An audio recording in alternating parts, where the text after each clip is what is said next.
রিদ্ধির কোন ক্লাস এখন? ক্লাস 8। 8? ও তোমরা দুজনেই 8? সবাই 8? না, একজন নাই। একজন 9 আছে? আচ্ছা, একজন বড় আছে। রিদ্ধি বলো, গান গাইতে কেমন লাগে? খুব ভালো লাগে। কতটা ভালো লাগে? খুবই ভালো। আর কবে থেকে ভালো লাগা শুরু হলো গানের প্রতি? ছোট থেকেই গান গাই আমি। ওখানেই শেখো? এই কলকাতায় আসো? কলকাতাতে এসে শিখি, কলকাতাতেও শিখি। খুব ভালো। বাড়িতে কে আছে? বাড়িতে বাবা এবং মা। দুজন? খুব ভালো। আজকে সঙ্গে এসেছেন দুজনেই? হ্যাঁ। মা কিছু বলেছেন? দেখি আমরা। ও যখন ছোট ছিল তখন ওকে নিয়ে আমি 20 কিলোমিটার স্কুলে যাতায়াত করেছি। ওর বাবাও স্কুল টিচার, আমিও স্কুলে চাকরি করি। আর ওকে ওখানে মামার বাড়িতে রেখে তারপর আমি স্কুল করতাম। আর যাওয়ার সময় ওকে গান শোনাতে নিয়ে যেতাম। ওই রবীন্দ্রসঙ্গীত চালু করে দিয়ে আবার আসার সময় গান শোনাতে নিয়ে আসতাম। আর তারপর যখন আস্তে আস্তে একটু বড় হলো, তারপর বাড়িতে একটু শেখানো হয়েছে, পরে টিচার ঠিক করে দেওয়া হয়েছে। আর ওর জ্বর হলে পরেও ও কি করে, চিৎকার করে গান গাইতে থাকে।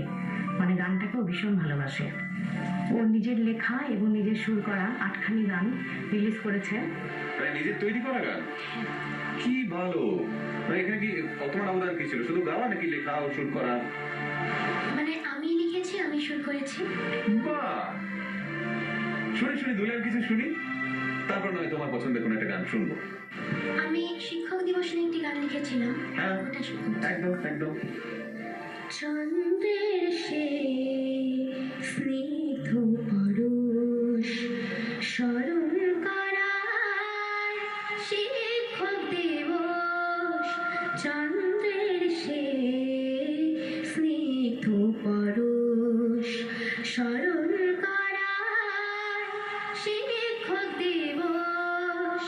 শিক্ষক দিবসে গুরুজনদের প্রণাম জানাই। চন্দ্রের সে স্নিগ্ধ পরশ স্মরণ করায় শিক্ষক দিবস। বাহ, মিষ্টি, ভীষণ মিষ্টি। কি শোনাবে বলো এবার? আমি শ্রদ্ধেয় লতাজির গাওয়া বেড়েছি বিনা গান শোনাবো তোমায়। ওকে, শুনি আমরা। All the best.